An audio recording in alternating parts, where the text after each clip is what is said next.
This conference will now be recorded.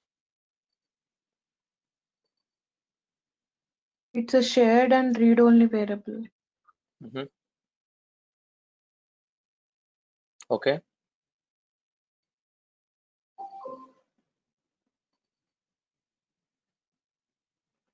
That's it. What is the use of it?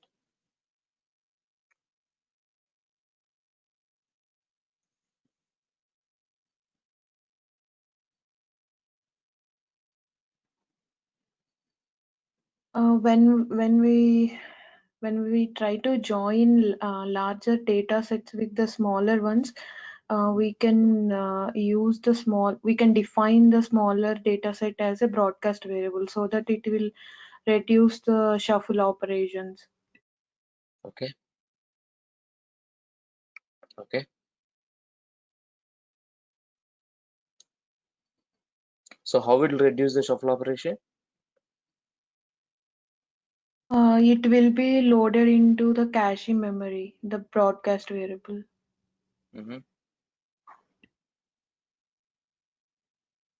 And the data will be divided into chunks so that the receiver can be a sender and the data will be shared across the partitions. Across the executors. Every executor will have one copy. The whole data set, not a small piece. Let's say if I have a 1 GB bigger file and I have a 10 MB small file. Okay. If I do that to broadcast variable on the smaller data, which is 10 MB, if I have 100 executors, this 10 MB will be distributed across the multiple machines, all 100 machines. So every machine will have, every executor, not a machine, every executor will have a 100 MB, 10 MB, 10 MB, 10 MB.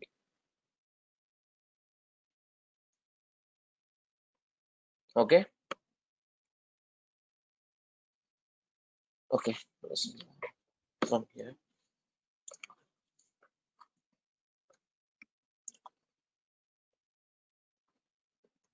Let me share my screen.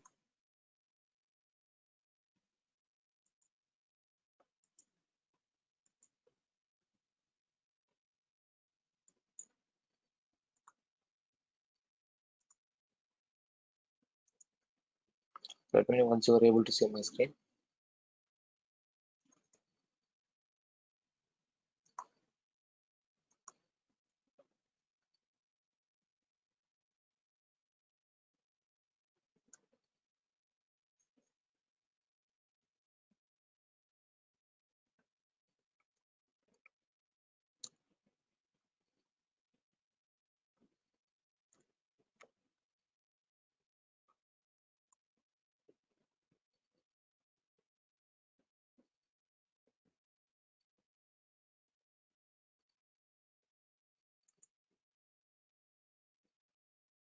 Okay.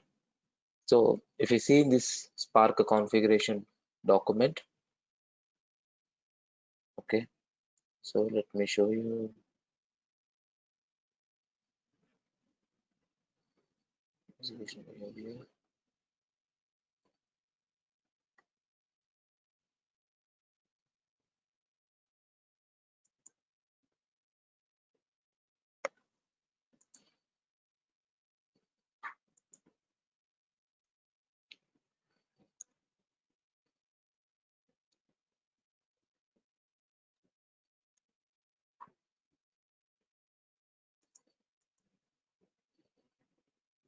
So the data broadcast can be compressed. The broadcast can be compressed. Whether to compress the broadcast variable before sending them, generally a good idea. Compress will be, you can specify this compression codec. So you have a different compression techniques. We actually didn't talk about them. There are 4 compression techniques: bzip2, lzo, snappy, uh, gzip, bzip2, lzo, snappy. But here these are the different in that here it is supporting a different kind of compression techniques, which is LZO, LZ4 will call, and snappy. LZF, I'm not really sure what is this. Maybe it's part of LZO only. Okay, and how it has to be compressed, and what is the codec. Codec is nothing but, suppose if you are using compression, you have to specify that which class it is, which compression class it is. You have to specify this class. Okay, and the block size. This is LZO compression block size, this is a snappy compression block size, and other different kind of compression techniques. So apart from, we need to understand the block size of your broadcast variable. So size of each piece of the block for torrent broadcast factory. I told you guys, right? The data will be distributed across the every executor with the help of the torrent protocol, kind of torrent way. So it will, I told that the smaller, the 10 MB again will be break into pieces. Even though it's already small data, it will be divided into pieces. Okay. So how it will be divided? So 4 MB blocks. Each each of size of each piece of a block for torrent broadcast factory in KB, unless you otherwise specify, too large will decrease the parallelism during broadcast. However, if it is too small, block manager might take a performance hit. So default is 4. And also if it is has its own blocking size and all, it will be having its own checksum. Okay, next,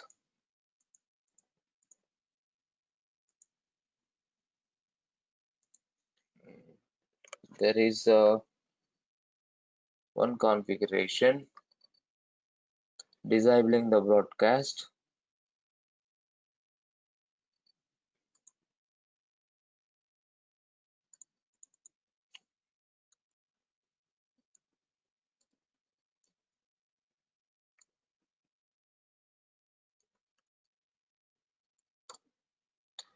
Okay, and also I'll show you the size also. By default, what will be the size?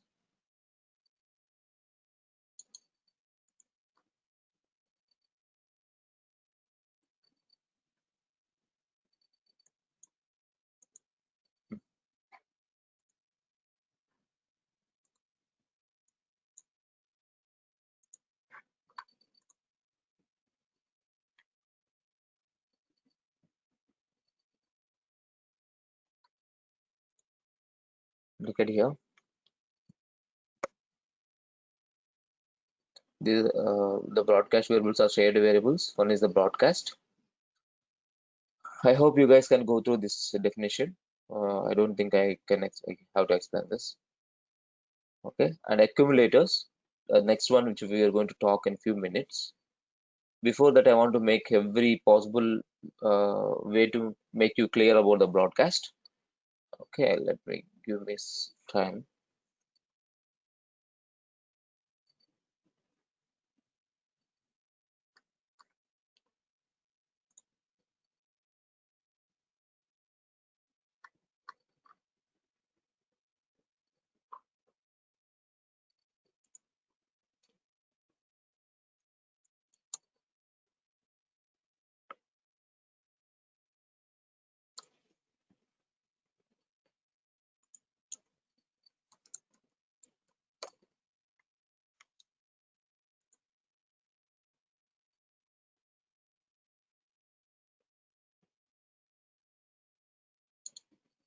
It was 10 MB. Later, it has been increased. Now we can actually change. We can increase up to 8 GB.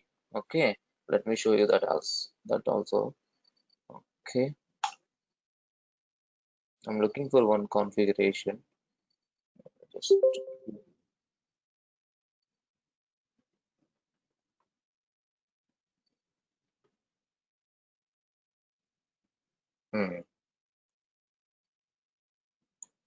auto broadcast threshold.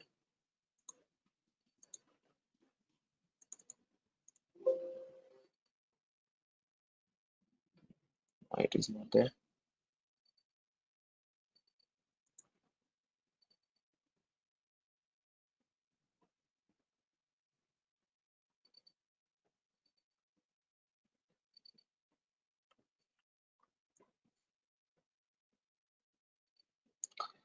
So default 10 MB, but we can still use 300 MB, which is controlled by Spark SQL threshold.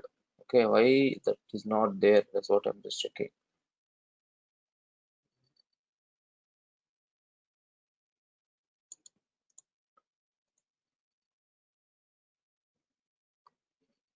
Someone was explained how this will be broadcasted. But, I'm looking for this configuration. This configuration will be there. If you want to disable, you can make it -1. If you don't want to do the broadcast, you can do the -1. But this configuration has to be there. I just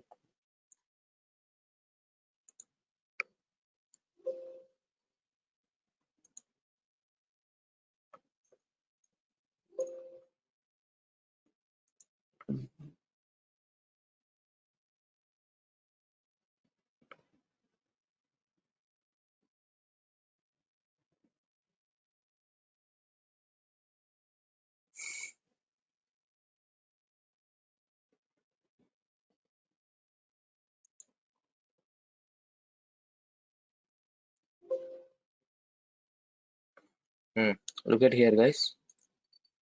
It is there in SQL. It is not there in the configurations, but here it is there. To Spark.SQL auto broadcast join threshold by default 10 MB. Configure the maximum size in bytes for table that will be broadcast to all worker nodes when performing a join. By setting this value -1, the broadcasting can be disabled. Note that currently statistics are supported only high metastore tables and blah blah blah, some information has given here. Okay, by default set 10 MB and broadcast timeout is 300 seconds. 300 seconds. So there will be some times you may get an exception saying that timeout exception on the broadcast join also. Okay. Okay. So this is all about the broadcast variable. Any questions on broadcast? You can talk here. You can see here about the broadcast. By default 10 MB, but we will use 300, controlled by this. It depends on the memory available. So I have seen one of the recent blog from Cloudera, I think. Yeah. So up to 8 GB we can actually give.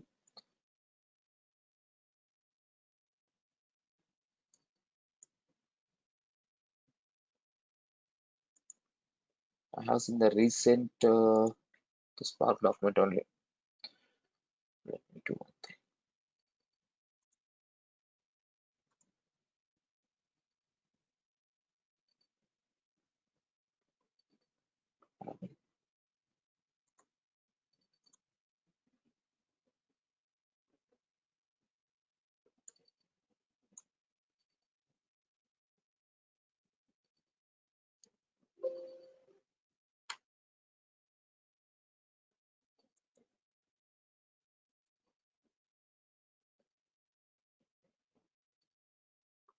I'll show you that broadcast how much it can be hold. I have read in recent one of the blog about Cloudera. It has mentioned up to 8 GB it can store. Up to 8 GB you can give. Okay, but also giving huge amount of data in broadcast is not really good because it has to distribute to every executor. So when it distribute to every executor, it will be costly.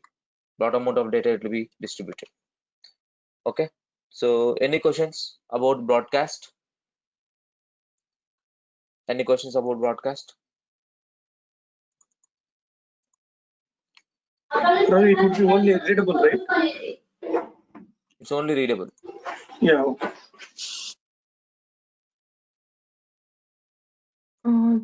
Ravi, we have seen the word count example, right, with the broadcast. Mm. So, what is the difference? I want to understand with and without broadcast with the same program. Okay, so you tell me as per the explanation what broadcast is done. I have explained that by creating a diagram and explain you, right? So with the broadcast, what it does, what it saves you.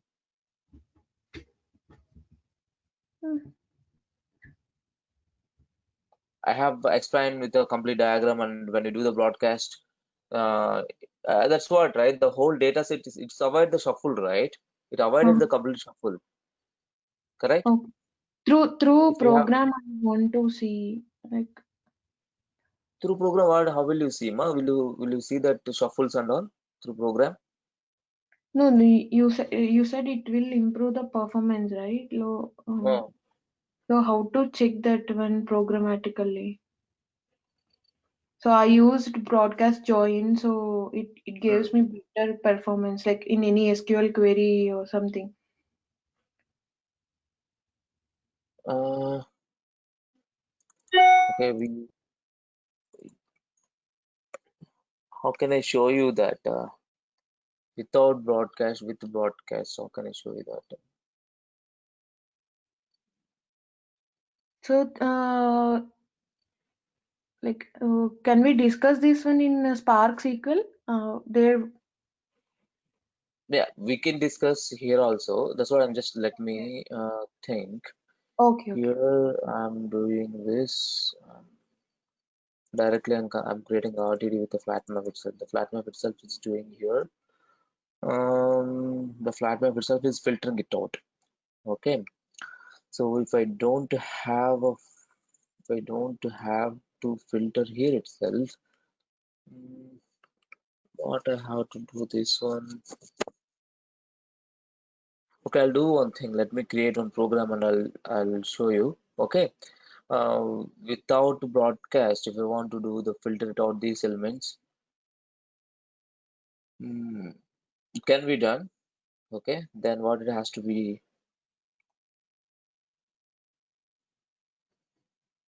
without broadcast. Without broadcast, you can directly check in the map whether it's there in the map or not. Yeah, that it can be shown. Okay, so give me some time. And when either SQL starts or before that, I will show you one example without broadcast how much time it is taking, with broadcast how much time it is taking. Yeah. Okay, okay. And also I can show you one thing. Let me have books somewhere. There is some book called Spark Performance. There is a book called Spark Performance. Okay.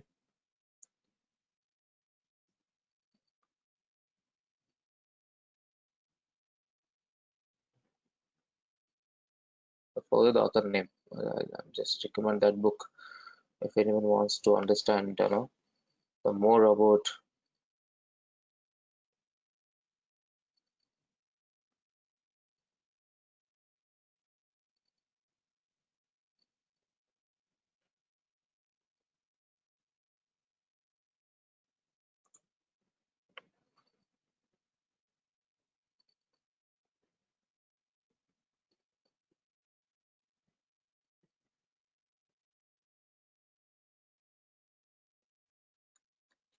Okay, I'll show you that book.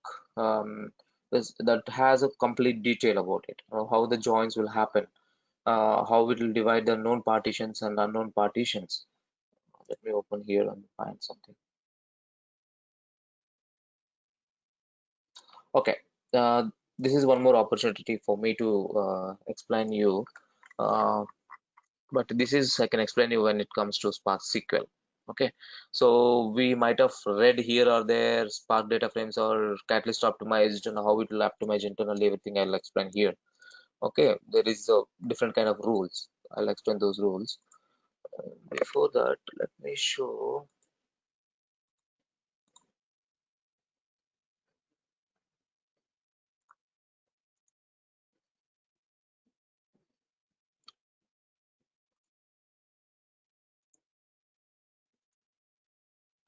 There was a book I was reading about the Spark joins and all. Where I have kept, I don't know. Let's see this one.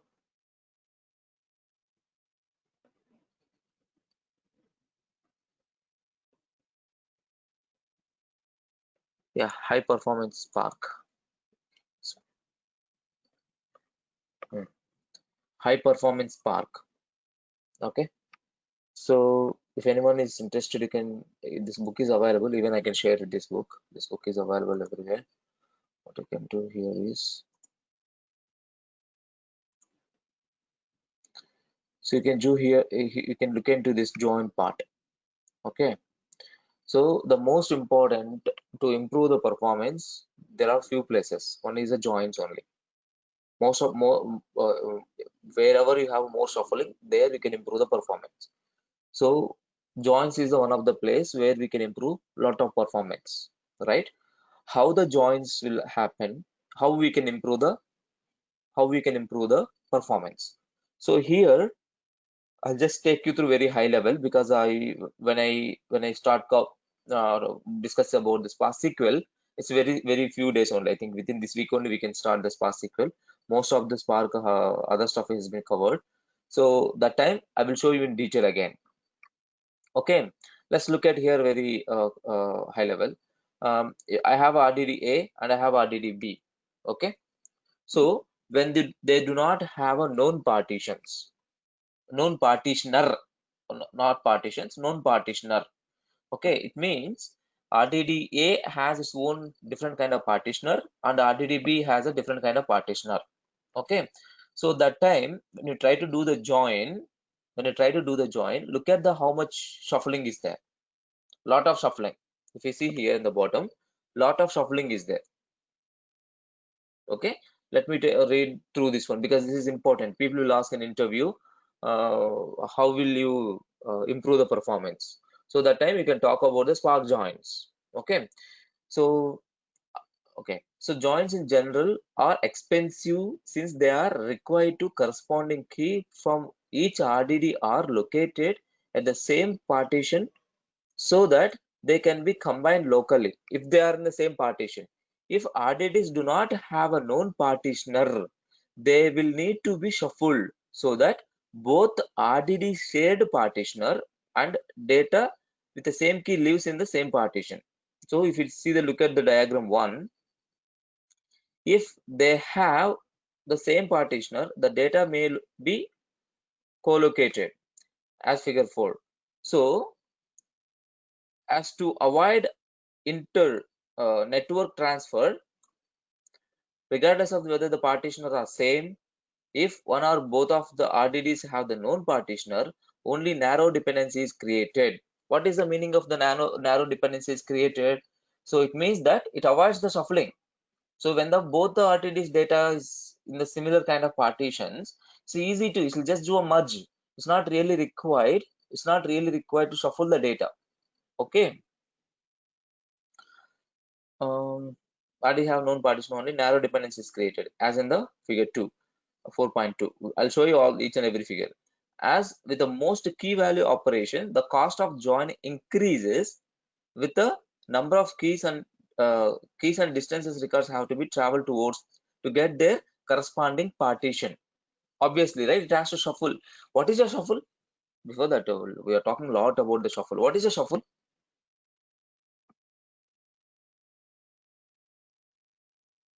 What is a shuffle? Can anyone tell? Data movement across the partitions. Why it has to move across the partitions?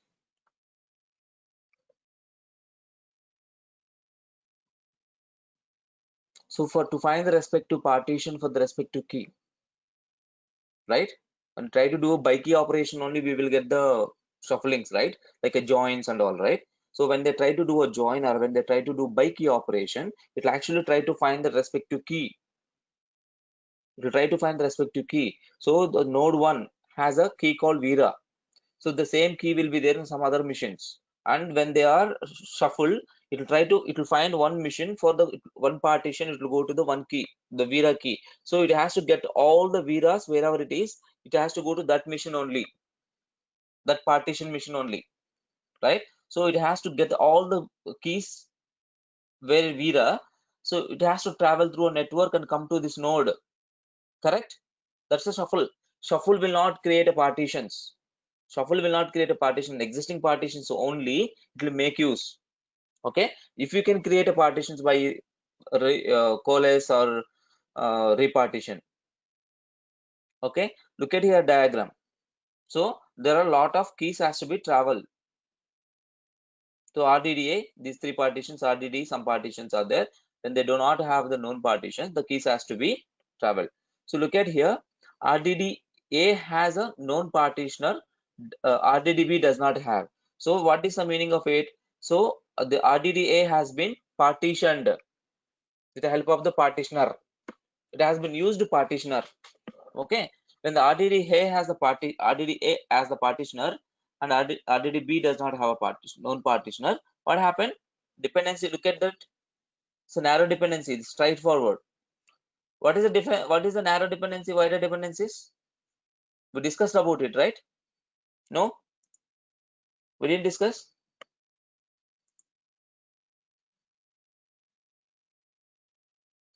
Where is that visual?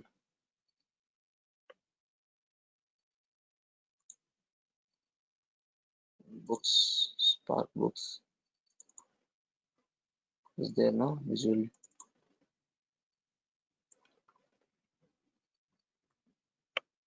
Narrow dependency, wider dependency. Narrow dependency means if you have a RDDA and when the RDDB has been created from RDDA, so parent partition has a straightforward child partition. So there is no one partition in the parent will not go to multiple childs, only one child. Each partition of the parent RDD is used by at most one partition of the child RDD. Okay, but here in wider, look at here, the key has been shuffled. Okay, this is the narrow and wider. Based on these transformations only the stages will be created. Based on these transformations only the stages will be created. So don't ask me what is a stage. So what is a stage? Stages are collection of tasks, right? I think I have shown the stages also in the Spark UI. Okay, so this narrow dependency, wider dependency, and what kind of scenarios they will be used. So all by key operations will go in wider. All kind of map, filter, this kind of transformations will go here. So you may ask here, so join is coming here. So join is when they find the co-partitioned. This is what I was explaining you here. The join when they have the partitioned, so co-locations, when they find the co-locations, so it will be narrow dependency because the shuffle will not happen there. You guys following ma? Next. Yes. So both RDDs has been partitioned, same partitioned. Both RDDs has been partitioned. So when the both RDDs has been partitioned, this is very simple. Parent partition RDDA and RDDB are co-located and co-partitions on the executors. The child partitions is map combined. Just easy to join, right? There is no shuffling at all. Two RDDs will be co-located if they have the same partitioner and were shuffled as part of the same action. So what happens here is the shuffle will be fast. There won't be any shuffle. Join will be faster. That is the reason people will ask an interview, okay, I have two bigger data sets. Then how will you improve the performance? So when you have two bigger data sets, what I will say, I will write my own partitioner algorithm for both of them. Then I will do the partitioning by my own RDDA and RDDB. And don't ask me how we can write our partitioner. We already discussed about it. By extending the partitioner and get partitions, we have already discussed, right? Yes or no? My partitioner. By extending partitioners, get partition. In get partition, you will write your logic here. Whatever the logic it is. No need to be always the same logic. It can be whatever the logic it is. Okay, we have written this one. We have tested also. It was working. Okay. Okay. So this is about the RDDs. If you keep on move, okay, type of joins. Okay, today I'll take you completely through this because it's quite important, guys. with respect to interview, with respect to while you are working in real time also. Okay, let me show you about there is something called broadcast join.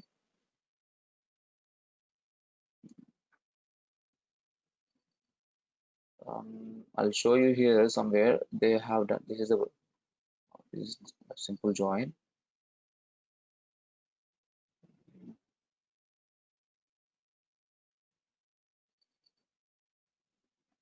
When you choose your own known partitions, known partitioner, you have your own partitioner here. Okay, let me take you through this one. I think I can read line by line and explain you the things. Okay, choosing a join type. The default join operation Spark includes only value for keys present in both RDDs. And in case of multiple values per key, provide all the permutations of the key value pair. The best scenario for the standard join is when both RDDs contains the same set of distinct keys. With the duplicate keys, the size of the data may expand dramatically, causes the performance issue.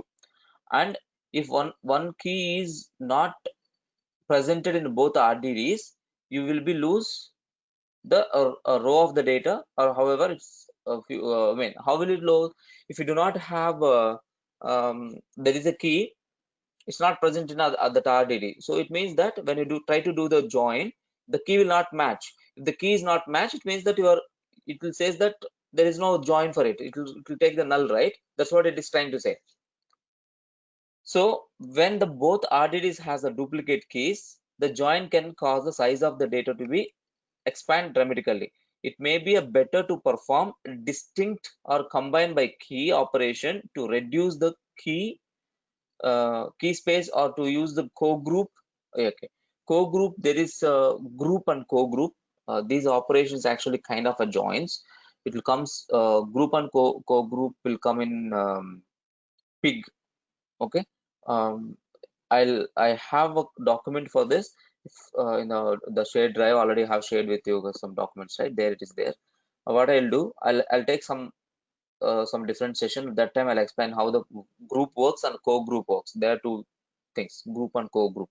Okay, so kind of similar kind of join it is. Okay, reduce by key space, or to use co-group to handle the duplicate keys instead of producing a full cross product.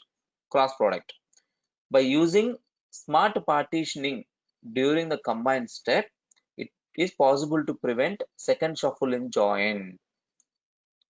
Next, if keys are not present in both RDDs, you risk losing your data unexpectedly. It's possible, right? If you don't have the same key, there is no, if the key is not there, join will not be there. It can be safer to use outer join, so that you are guaranteed to keep all data in the either left or right RDD, then filter the data after join.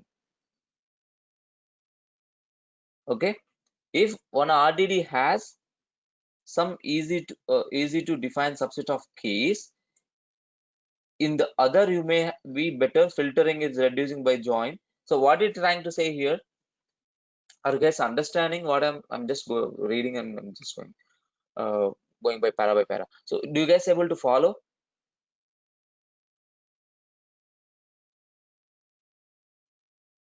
Do you guys able to follow here?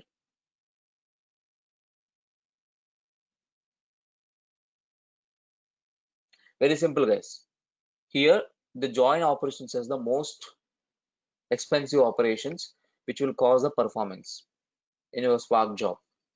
So to reduce that shuffling, to avoid the shuffling, reduce the shuffling, we have a broadcast join or partitioner, applying our own partitioner and dividing the data and doing the join. These helps you to improve the performance. Okay, and also what kind of joins we need to choose. We have an inner join, left outer, right outer join. So what kind of scenarios? You guys very well known. When you want the whole data has to be there in your data set, whole data, irrespective of whether the key matched key is there or not, then you will go with either left or right, left outer or right outer or full outer. Or if you want only common data with respect to keys, you'll go with the inner join. This is everyone aware of this, right? So everyone knows who worked on SQL joins and all. Okay, that is what I'm explaining here. In this type of join we need to choose. Okay, take an example here. For example, suppose you have one RDD with some data in the there is something Panda ID and score and another RDD Panda ID and address, and you want to send each Panda some mail with her best score. You could join the RDD in ID and then compute the best score of each address. Okay, there is some example here. Look at here, score, address, and you try to do the join, score dot join on address, and you'll try to do the join on the key, because it's a pair, right? It's a pair. It's not a data frame. It's not a table. So it's RDD, right? RDD is always pair RDDs, right? So pair RDDs, what we will do, we will just do this on these values. Okay, because best score always we need to find which is the more. If X is more, I will send X. If Y is more, I'll send Y. What is X and Y? Two data frames, right? After two pairs, right? After joining, score in the first position, address in second position. So that's the reason X dot score, because after join you will be having two pairs, right? Two sets. X dot score is greater or Y dot score is greater. Whichever is greater, that we are returning that. It's very simple logic. Reduce by key we are doing here. So, however, this is probably not as fast reducing the score data, so that the first data set contains only one row for each Panda with her best score, and then joining the data in the address data set. So if you look at here, the second example, try get this book. I don't think it's a full book is not available. I have this full book. I'll share this full book with you, either in the chat or the Google the Drive. So please go through again once again. Look at here. This time, first they did the reduce by key, then they did the join. Okay, this is also one of the most important technique. While trying to do a join, but if it is SQL joins or data frame joins, there is no problem whether you're using first filter or after second filter. So if you do the filter first, then do the join, it avoids a lot of keys. It avoids a lot of keys to join, right? If you do the filter out, first you did the filter. I want only this kind of records. Then what will happen? Only the less number of records only will do the join. But if you do the join and do the filter, there is a lot of data which has to be joined first, then you are filtering. So which one is better? Which one is better? First filter, right? But no, when you try to do that same thing in a Spark, let me show you this. Spark data frames, right? There is no difference. Okay, let me show you that actually. Look at here. This is called predicate push down. This predicate push down is there in the catalyst optimization. Okay, so what it does here is, my screen is visible to everyone. Look at.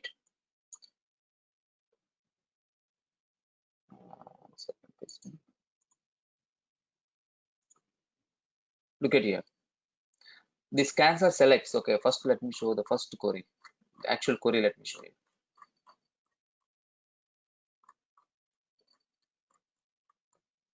This also it took from the Databricks only, guys.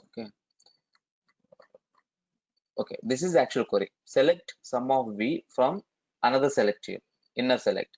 So T1 and T2. So I'm joining on this. Okay, inner select and outer select. It's very simple. Two data sets, guys. Okay, two data sets. I'm actually trying to do a join. Okay, so this is the filter condition, right? Where condition is greater than, this is filter condition, right? Look at here, This is how it comes: selects, join, filter, project, aggregate. Okay, this is how that operation happens. No, this is how sum is aggregation, and your this is the calculation is your project, and this is the where condition is your filter, and this is your join is join, and scan is nothing but you're selecting of at last, right? This is how the plan will be created like this for SQLs. This is for SQLs, guys. That's what in RDDs you will not see this. RDDs filter, first filter then join is faster. Okay, but in SQL, well, first you are doing a filter or second you are doing filter, there is no difference. Why? Because let me show you another diagram. It has a optimization. Okay, catalyst optimization. So this catalyst optimization take care of the tree, how it has to be operation best optimized way it will take, internally. So your catalyst guy will actually take care of it. Okay, look at it, it is transforms like this, guys. So okay, I think I don't want to take much time on this. Here what I'm doing as per my query, 1 plus 2 plus t1 dot value. In the t1 there is a table in that value, so it means 3 plus this. So every row, first you are calculating this, then you are adding with this 1 plus 2 and this. So instead of that, you evaluate or you transform into, you first, the anyway is a constant, so look at the plan here, literal 1 and literal 2, 1 plus 1, you are adding this graph. You look at this graph, literal 1 value 2, and you are adding, and attribute you are getting from the column, these two you are adding here, right? So look at this graph and look at this graph. So this graph has to be evaluated for every row, so it takes a more time. But if we do like this, it will be faster. You are already did the constant folding, we'll call constant folding. You already did the constant folding here. You've taken the 3 and you're joining with this, so it will convert like this. Who does this one? Your catalyst optimization will do this. That's where when you're comparing with the RDD with the data frame, RDDs does not have the optimization techniques. Your data frames has the data optimization technique. What is that optimization? Catalyst optimization. So what is the catalyst optimization? Internally, it has a transform, predicate push down, constant folding. There is something called column pruning. So with the help of these 4 techniques, the best optimized query plan will be bring it up. So because of the best query plan is bring it up, it will be joins and other operations will be faster. Data frames operations will be faster when you compare to RDD. Okay. Okay, let's move to this transform only. Okay, we'll discuss in detail about this later. Let's move on to this. I mean, how it has been converted with the complete explanation. Okay, so now look at here. Earlier, filter is here, join is here. Now, join and doing the filter, it has been predicated push down. So based on the calculation, which one takes the time and all, it is rules will be created, right? Cost-based optimization and rule-based optimization. There are 2 types of optimizations. CBO, cost-based optimization, rule-based optimization, RBO. Please go ahead and read about these 2 things. You'll understand a lot about it. CBO, cost-based optimization, rule-based optimization. Okay, here combining the multiple rules. Okay, so these rules here, it identifies filtering is after join or before join. Look at here, before join it is, before join. This pushed whether you have done join then filter, but here the plan internally what it does, filter then do a join. It is pushed. That's called predicate push down. Predicate push down. People will ask what is a predicate push down. So it calculates it calculates that which one takes a more time and what is the optimization. Based on that, it will push some methods down. That's called predicate push down. Okay. After that, constant folding again. Here we did know 1 plus 1 to 1 plus 2 to 3. Similarly, here I have some calculation. 50 into 1000. 50 into 1000. So if I give like this, it does the constant folding like this. Constant folding like this. After predicate push down, it did the constant folding. Okay, and look, the plan has been completely changed like this.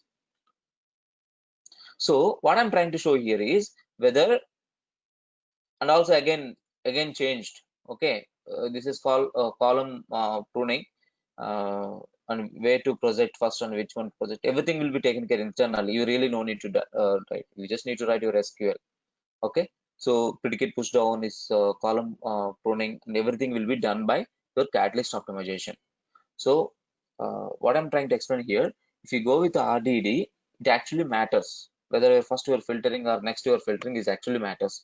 If you go with the data frame, that is not matter. This point is clear? Is this point is clear? Yes, no? Yes, sir. I'm feeling that most important things we are discussing today, which will help you in interview. Without this question, there won't be any interview. How will you improve performance? It can be Spark or it can be Hive. They will ask in Hive also, they will ask in Spark also. In Hive, we know that based on the data, type of transformations we apply, we'll go with the partitioning, bucketing, enabling the vectorization execution. Okay, and there are some joins, broadcast joins, bucket joins, sort merge bucket joins, right? And some configurations, changing the execution engine, changing the optimization, converting into CBO, different kind of parameters will set there. Similarly, in Spark also we'll take care of this kind of things. When you have one bigger data set and smaller data set, we will go with the broadcast join. When you have two bigger data sets, we will go with the known partitioner join. It means you partition both the data sets and do the join. So when you say small data set, I have 100 GB data set and I have a 10 GB data set. 10 GB is a smaller one only, no? No, 10 GB is not a small. 10 GB is not a small. When we call as a smaller data set, it means which is lesser than your block size. Which is lesser than your block size. What is your block size normally? 128 MB. If anything is smaller than that block size, we'll call small file or small piece or small data set. That's the reason by default your broadcast come up with a 10 MB. Similar kind of join is there in Hive. By default 25 MB. In Hive also you have a map set join. The broadcast join is nothing but a map set join. In Hive you have something called map set join. There also default is 25 MB. Default is 25 MB. If the smaller data set is less than 25 MB or less than or equal to 25 MB, it will try to do the map set join. Here 10 MB is by default. You can change it, but you need to keep in mind that when you change, it is sending the same piece of data to across all the nodes. So if you have 100 nodes, I mean, if you have 100 parallel processes, it will send 100 times. So you need to keep that in mind. If you want to disable your broadcast join, as I shown you that earlier on configuration, you have to do -1. Okay, look at here, the pre-filter. Here we join and filter. Here we're doing the pre-filter. Okay, when I do the pre-filter, what will happen? In each panda has 1000 different score. Then size of the shuffling is did in the first approach 1000 times. Size of the shuffling which we this approach. And if you wanted to, we could also perform the left outer join to keep all keys for processing, even those missing in the right RDD. Use the left outer join in place of join. So default, if you use just join, it is inner join. If you use a left outer and if you use a right outer, they are specific joins. Okay, Spark also has the full outer join, so where you can make use the respective joins. Here left outer join or right outer join. Okay. Other point, is there any other thing I need to talk here? Okay. So here both has a known partition. Both has a known partition. Look at here, there is no shuffle. Simply the data has moved. This is RDDA and this is RDDB. Just no shuffle. Okay. Yeah, broadcast join, guys. Look at here. Speeding up join using broadcast hash join. Okay, I think we have a less amount of time. Let me try to explain this in detail. I think we already discussed about it. Okay, you guys can go through it and understand this. Yeah, auto broadcast join threshold and broadcast timeout. Okay, let me go here. A broadcast hash join pushes one of RDD, the smaller one, to each of the worker node. Then it does a map side combination. Then does the map side combine with each partition of the larger RDD. If one of your RDD can fit in memory or can be made fit in memory, it is always beneficial to do broadcast hash join. Since it does not require a shuffle, sometime but not always, Spark SQL will be smart enough to configure the broadcast join itself. So in Spark SQL, this is controlled by this one. In RDDs, it is not there. That's what I think. So it's specifying the spark.sql. In RDDs, it is not there. Also, RDDs you have automatically cannot convert in RDDs. So you have to explicitly specify that you have to broadcast it and you have to do it. Okay, and broadcast timeout. Okay, so the easy lookup, map side combine, easy lookup, and easy join. So Spark code does not have implementation of broadcast hash join. Instead, we can manually. That's what I just told you, right? It does not have. So instead, we can manually implement a version of the broadcast hash join by collecting the smaller RDD into driver map. That's what we did here, you know. Map. We converted into map, right? Stop word map. First, we created a map. Then that map we are making use. There is everything is interlinked. Whatever I'm explaining here, it's not something blindly I'm saying. No, it's not something blindly I'm explaining. So with my experience or reading here and there, I'll be explaining you the concepts. Okay, so look at here. Let me go back to the document. Actually, this document helped me a lot. Okay, to understand the improve the performances, especially in joins. Okay, look at here. As a map, then broadcast the result using the map partitions or whatever it is, map partitions to combine. What is the difference between the partition and map partitions? This is also one of the frequently asking interview question.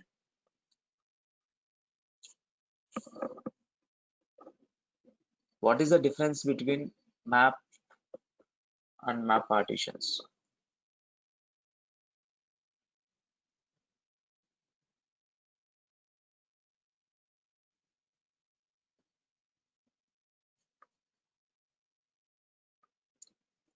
Hello, are you guys there with me?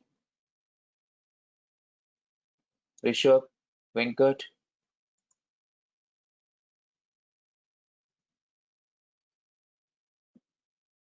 Am I audible to everyone? Yes, Ravi. Okay. Guys, we discussed difference between the map partitions. There are two transformations: map transformation, map partitions transformation. Map transformation will apply element by element in a partition. Inside the partition, if I have 1,000 elements, the map transformation will be applied 1,000 times. But map partitions is not like that. The operation will be applied on the whole partition at a time. The whole partition at a time. We have discussed. We have the example also we did. Please go ahead and recollect or refresh. Please do that. Otherwise, very difficult. So broadcast join, what we're manually we're creating a map and all we're doing, right? The same only. Look at here, collect as a map. We'll get the map. That map we are broadcasting. Spark context dot broadcast, and you're doing broadcasting. Then you are joining this. You're checking here. This is how you apply your how you apply your broadcast join is up to you. So here they have done the flat map. Even we did the flat map only here. Even we did the flat map only. This converting words we are sending to the flat map. Okay, similar kind of. Okay, then did the join.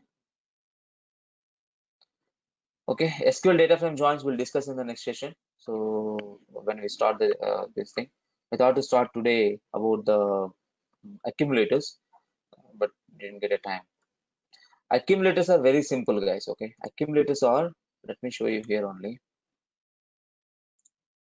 Accumulators are, this diagram is borrowed from the same book. Okay, so they have earlier the pre-release of that book, the drawing was like this. It's like a manually created. It was not printed. The book is after released. It was like nicely printed and everything was there. I was talking about.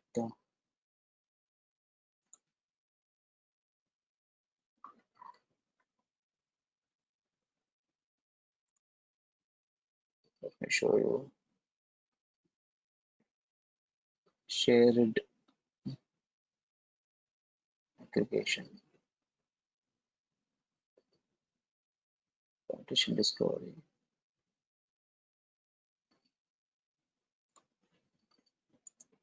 I have seen it before only, no? Where are they? We separate accumulators and broadcast. Here, separate document is there.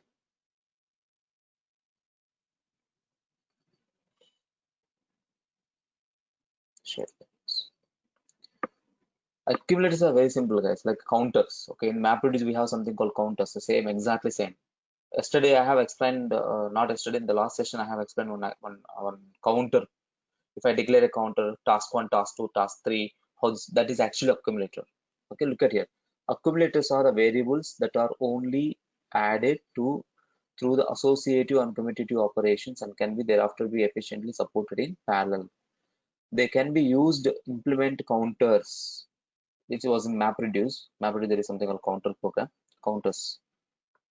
Spark natively supports accumulators by numeric type, and programs can add support of the new types.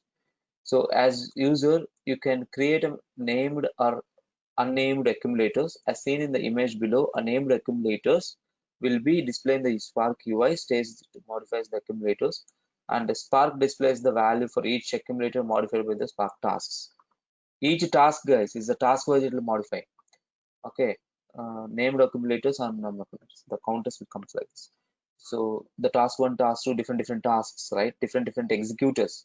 But here it is everything is single executor. It looks single node cluster. It looks, but in the real time, if you have a multi-node cluster, they will be clearly shown that which task updated what value. Okay, this is how we'll create accumulators.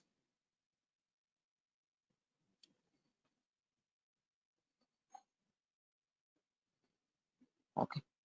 So we'll discuss in detail about the accumulators in the next session. I'll show you a program, accumulator program, and we will see in the UI also. Then we will move proceed.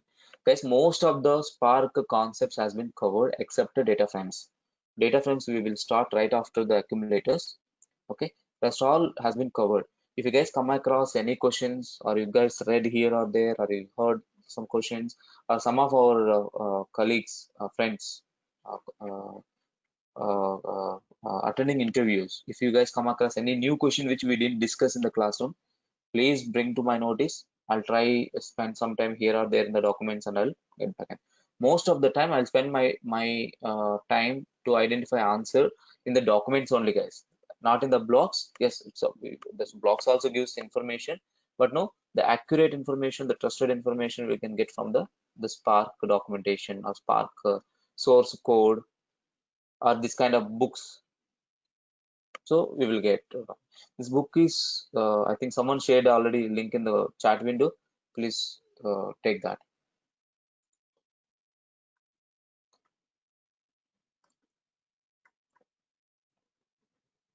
These guys is Kara. He has written one more book. The Holden Kara.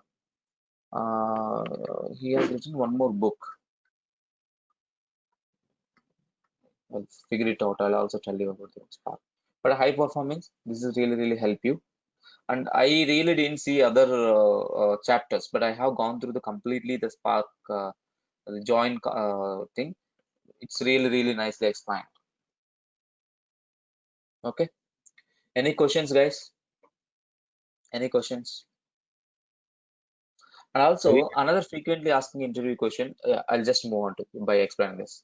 The frequent asking interview question is, how will you test your program? Kind of unit testing.